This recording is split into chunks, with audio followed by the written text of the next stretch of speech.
The first thing I noticed was a coffee mug, not the infidelity, not the lies that had been accumulating like sediment at the bottom of a river for God knows how many years. Not even the second phone I would later find, tucked inside a winter coat he never wore anymore, in the back of a closet he assumed I had stopped caring about.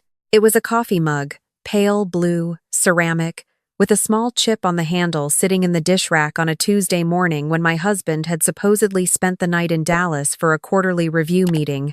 I had washed my own cup and set it down, and there was his, already clean, already dry, facing the wall like it was trying to hide something. My husband had not been home. I knew this because I had slept on my side of a king-sized bed that felt the same empty it always felt when he traveled. And yet, his mug had been washed. Recently. Thoroughly. I stood at the kitchen sink for a long time, looking at that mug, listening to the mockingbird that nested in the oak tree by our fence. I was 63 years old. I had been married for 31 years. I had raised 2 children in that house, buried a dog in the backyard, planted a garden that now had roses older than my youngest grandchild. I was not a suspicious woman by nature. I had never been the type to check his phone or question his receipts or wonder about the occasional late night that came with being married to a man in commercial real estate. But something about that mug would not let me go. I didn't say anything when he came home that afternoon. I kissed him on the cheek the way I always did. I asked about Dallas. He told me the meeting had run long, that the traffic on the way back had been brutal, that he was exhausted and just wanted a quiet evening. I nodded. I made pasta. We watched television. He fell asleep on the couch before 9 o'clock, and I sat beside him in the lamplight, watching his face, trying to find the man I had married inside the features of the stranger sleeping there. I started paying attention differently after that, not loudly, not with accusations or tears or the kind of confrontations I had watched tear apart other marriages in our neighborhood over the years. I paid attention the way you learn to pay attention, after 6 decades of living quietly, patiently, without letting on that you were looking at all. I began checking the mileage on his car. Not every day, but enough. I started reading our joint credit card statements the way I used to read novels slowly, carefully, looking for the sentence that didn't belong. I noticed a charge in March from a restaurant 40 minutes from our house, on a Wednesday evening when he had told me he was playing golf with his brother. I noticed a florist charge in April. Tulips, I suspected. Because he had never once in 31 years bought me tulips, he always said they made him think of funerals. In May, I found the storage unit. It was on the credit card statement, listed as a monthly charge I had never seen before, from a facility on the east side of town. $62 a month for the past 14 months. I drove there on a Thursday morning while he was at work. I didn't have a key, so I couldn't get inside. But I sat in that parking lot for 20 minutes, looking at the unit number I had written on a slip of paper, trying to imagine what a man with a 4-bedroom house and a 3-car garage needed to store 40 minutes from home. I hired someone in June, a woman, actually, which surprised me, a private investigator I found through a referral from my doctor's receptionist, who mentioned in passing that she had used one during her own divorce. She was businesslike, efficient, and completely without judgment, which I appreciated more than I could say. I gave her my husband's schedule, his car make and model, the storage unit address, and the florist's name. I told her I needed to understand what I was dealing with before I did anything else. She came back to me in 3 weeks with a folder. I remember sitting at my kitchen table on a Saturday morning, the mockingbirds singing outside, my coffee going cold, reading through what she had found. There was a woman. She was 51 years old. She lived in a townhouse 23 minutes from ours, which my husband had purchased 6 years ago through an LLC I had never heard of. They had been together for at least 8 years. She drove a car he had leased. He paid her utilities, her gym membership, a private health insurance plan that was not ours. In the storage unit, according to records the investigator had access through appropriate legal channels, were pieces of furniture from an estate sale he had told me he'd donated to a church. There was no child, which was something, but there was a life, a whole, parallel, carefully constructed life that my husband had been maintaining alongside ours for nearly a decade. I closed the folder. I refilled my coffee. I sat with it, and then I did something that surprised even me. I didn't cry. I didn't call my daughter. I didn't drive to his office and throw the folder at him across his desk the way some part of me wanted to. Instead, I picked up the phone and called my attorney, a woman I had known since our children were in middle school together, someone who had handled my mother's estate and who I trusted completely. I told her I needed to talk. I told her I needed to understand my options before I made a single move. And I told her that I needed everything we discussed to stay between us. I think she understood, even before I said another word, that I was not calling to complain. I was calling to plan. Over the next month, I learned more about marital asset law than I had ever expected to know at 63. My attorney explained community property, equitable distribution, the difference between marital and separate assets, and what a court typically considers when dividing an estate after a long marriage. She told me about the LLC. She pulled property records. She found, with the help of a forensic accountant she brought in, that my husband had been systematically moving money for years, not dramatically, not in ways that would trigger alerts, but steadily and quietly, the same way water carves through stone. Small transfers here. Business expenses that were not quite business expenses there. A retirement account I had known about but never closely examined. Rebalanced in ways that didn't entirely make sense. She also found the life insurance policy he had changed 2 years ago. He had removed me as the primary beneficiary. He hadn't mentioned it. He had simply done it, the way you change the channel or cancel a subscription administratively, without ceremony. I remember the afternoon my attorney told me this. I was sitting in her office, a cup of tea cooling on the table beside me, and she watched my face as she said it. I think she expected me to fall apart. I didn't. I felt something settle inside me instead, something cold and clarifying, like a window opening in a room that has been closed too long. I understood then, completely, that whatever I had believed this marriage to be, he had stopped believing in it years ago. He had simply continued cashing the checks that came with my presence, my stability, my reliability, my willingness to run his household and raise his children, and show up to his professional events, and never, not once, question the ground beneath my feet. I drove home and made dinner. I set the table. I listened to him talk about a property deal he was working on. I asked follow-up questions. I laughed at the right moments. I cleared the dishes and watched the evening news, and went to bed beside him and lay in the dark, staring at the ceiling, making plans. The legal process, my attorney told me, would be cleaner and more in my favor if I could demonstrate that he had been dissipating marital assets which the forensic accountant was building a case for. The LLC, the townhouse, the car, the insurance plan, these were all, she believed, provable uses of marital funds to benefit another relationship. This mattered enormously in court. This was the difference between an equitable split and something considerably more in my favor. But there was something else I could do while the case was being built. And this is the part I want to be precise about, because I have heard people assume I did something underhanded or illegal. I did not. Everything I did with my attorney's guidance, documented and above board. My name was on the deed to our home. Had been since we bought it. My name was on our joint accounts. I was listed, still, as a full partner in several of the early investments we had made together. Investments he had apparently overlooked or considered too small to bother shifting away from me. My attorney advised me to ensure that my access to those accounts remained intact, that no transfers could be made without my authorization, and that I moved quickly to secure liquid assets that were unambiguously marital property. She also advised me to open an individual account, something entirely in my name, at a bank where he had no relationship, and to begin moving portions of our joint savings that I was fully legally entitled to access. I did this methodically, over several months, while continuing to make dinner and ask about his day and sit beside him at our son's birthday party in October, smiling at the family photographs being taken. I want to say something about that period, because people who hear this story sometimes assume I must have been performing, that I was cold and calculating and emotionally detached. I wasn't. There were nights I lay awake and felt the full weight of 31 years pressing down on me. Nights I thought about the woman in that townhouse and tried to understand what she knew, what she told herself, whether she imagined I existed at all. Nights I thought about the early years, the apartment we first shared, the way he used to reach for my hand without thinking, the hospital corridor, where we paced together waiting for news about our daughter when she was born 6 weeks early. I grieved during those months.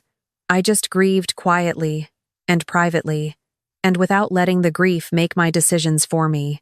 The thing that steadied me, more than anything else, was a conversation I had with my oldest friend, a woman I have known since we were girls, who had watched my whole life unfold from a distance. I finally told her everything one afternoon in her kitchen, and I remember how she put her hand over mine and said, very simply, "You have always been the one who held everything together. You just didn't know you were doing it alone." She was right. I had been the one who managed the household finances in the early years, when his business was struggling. I had been the one who maintained relationships with his family, who remembered birthdays and organized holidays, and kept the machinery of our shared life running. I had gone back to work part-time when our youngest started school, and then poured those earnings back into investments we made together. My contribution to what we had built was not invisible, even if he had treated it as such. That understanding did not make me angry. It made me clear. I was also, in those months, watching the woman in the townhouse more closely through the investigator. I needed to understand the full scope of what I was dealing with. She had a routine. She worked remotely, from home, and appeared to believe that the arrangement she had with my husband was moving towards something permanent. There were texts he had sent her, which my attorney accessed through legal discovery procedures during what would eventually become our divorce proceedings, in which he had discussed, vaguely, a future together. There were no specifics, no promises that could be legally enforced, but the intent was clear. What he had apparently not shared with her was the actual state of his finances, which by that point, after 14 months of careful legal maneuvering and the forensic accountant's work, were considerably more complicated than she likely realized. He came to me in November. We were sitting in the living room, a Sunday evening, and he turned off the television and said he had something to tell me. He was leaving. He said he was sorry, that he hadn't intended for things to happen the way they had, that he had spent a long time trying to figure out how to handle this. He spoke for several minutes in that careful, rehearsed way that told me he had practiced this conversation. He mentioned needing space to figure out what he wanted. He did not mention her by name. He did not mention the townhouse, the LLC, the storage unit, or the life insurance policy. When he finished, I let the silence sit for a moment. Then I told him I thought that was probably for the best. He looked surprised. He had expected something tears, I imagine, or anger, or questions. He had not expected me to agree with him so easily. I told him I had already spoken with an attorney, and that I was sure we could work through the process without too much difficulty. I told him I hoped we could be civil, for the sake of our children. I told him there were several financial matters we would need to address formally. I watched something move across his face, a flicker of uncertainty. He asked what I meant by financial matters. I told him that was something our attorneys could discuss. He moved out 2 weeks later, into the townhouse, which I imagine was a revelation to whoever had been keeping it warm for him. He must have told her he was finally free. I imagine they celebrated. I have thought about that sometimes, what that celebration looked like, what he told her, whether he had any idea yet of what was waiting for him on the other side of the legal process. The divorce took 14 months. My attorney, working with the forensic accountant, built a comprehensive picture of asset dissipation that was difficult to argue against. The LLC was the centerpiece. He had used marital funds to purchase and maintain a property for another person over a period of at least 6 years, without my knowledge or consent. The car, the insurance, the florist charges that stretched back years and recovered records, all of it became part of the documented pattern. His attorney argued that these were legitimate business expenses. Our evidence suggested otherwise. A judge agreed with our evidence. The settlement awarded me the family home outright. My portion of the retirement accounts reflected what they should have been without the transfers he had made. There was additional compensation related to the provable dissipation of marital assets. It was not everything, and it was not a simple process, and there were days in those 14 months when I sat in my attorney's office and felt exhausted down to my bones. But when it was finished, I was standing on solid ground that was mine, unambiguously and legally, in a way I had not been able to say clearly in 31 years of marriage. My daughter called me the evening after the settlement was finalized. She had known, by that point, the broad strokes of what had happened, and she was angry in the fierce, protective way of someone who loves you. She asked me how I felt. I told her I felt tired. I told her I felt something I didn't quite have a word for. Not happy. Exactly, but clear. Like I had been living for years with a low-grade headache that I had simply gotten used to, and now it was gone, and the absence of it was so complete that I almost didn't recognize it. She cried a little. I held the phone and listened to her cry, and I felt a deep tenderness for her anger on my behalf, for the fact that she had always seen me more clearly than I had sometimes seen myself. I want to say something about forgiveness, because I know people ask about it. They want to know if I forgave him, and if so, how? And I think there is a common confusion about what forgiveness is. I did not forgive him in the sense of deciding that what he had done was acceptable, or that I owed him continued kindness beyond what was legally and practically required. I am not certain, even now, that I fully forgive him in any meaningful sense, but I released the anger. I made a deliberate choice to stop spending my interior life on a man who had evidently stopped investing his in me a very long time ago. That release was not for him. It was for me, for the years I still have ahead of me, which I have no intention of spending carrying the weight of his choices. He has not reached out, and I have not sought contact. The woman in the townhouse, I understand from my daughter, was surprised by how the settlement went. I imagine she expected more to be available. I imagine he told her a version of the story that cast himself more favorably. I have no particular feelings about her that I care to examine at length. She made her choices. He made his. The consequences were theirs to absorb. What I have spent the past year and a half doing, since the settlement, is considerably more interesting to me. I redid the garden, which had been neglected during the legal proceedings. I planted a bed of tulips in the spring deliberately, which I will admit pleased me. I took a trip to Portugal with my oldest friend, the one who sat with me in her kitchen when I first told her everything, and we spent 2 weeks eating well and walking along the coast and sleeping in a small hotel with whitewashed walls and heavy linen curtains. I read books I had been meaning to read for years. I reconnected with my sister, from whom I had drifted during the busy middle decades of life, and we have started spending Sunday afternoons together, sitting on my porch with coffee, talking about everything and nothing in particular. I am 65 years old now. I live alone in the house where I raised my children, and the mockingbird is still in the oak tree, and the roses are still blooming, and there is a pale blue ceramic coffee mug in my cabinet that I kept not out of sentimentality, but because I believe in remembering what woke you up. If I could go back to that Tuesday morning and stand at the sink again, looking at that mug, I think I would tell myself the same thing I have said to several friends, since women my age or close to it who have come to me quietly, in the way women come to each other with the things they are afraid to say out loud. Do not mistake stillness for weakness. Do not mistake a calm face for an empty mind. The most powerful thing I did in the last years of my marriage was not confront him.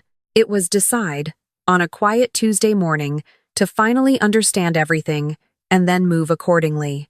I gave that marriage 31 years. I gave it the best parts of my energy, and my time, and my considerable capability, which I had been directing outward for so long that I had somewhat forgotten it was there. What I discovered, in the process of protecting myself, was that I was formidable.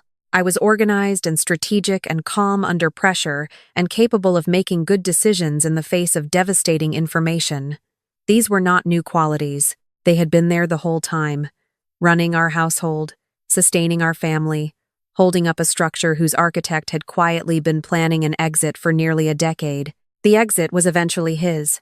The structure remained mine. I sit in my garden most evenings now, when the weather allows, with a glass of something cold, and the very particular satisfaction of a woman who has made it through the fire and come out the other side not merely intact, but clear about who she is and what she is worth. Some evenings my daughter comes, and we sit together until the sun goes down, and she rests her head on my shoulder the way she did as a small girl. And we don't always talk about anything important. We just sit, in the quiet of a life that belongs, now, entirely to me. The tulips came back this spring on their own. I hadn't expected them to. I walked out one morning, and there they were, coming up through the dark soil without any help from me, purple and stubborn, and thoroughly unconcerned with what had happened the year before. I stood there and looked at them for a long time. Then I went inside and made coffee, and I drank it standing at the kitchen window, watching the light move through the oak tree, and I thought, this is what the other side of grief looks like. Not dramatic, not triumphant, just mourning, and light, and the particular quiet of a house that is entirely and completely yours. That is enough. More than enough. That is, in fact, everything.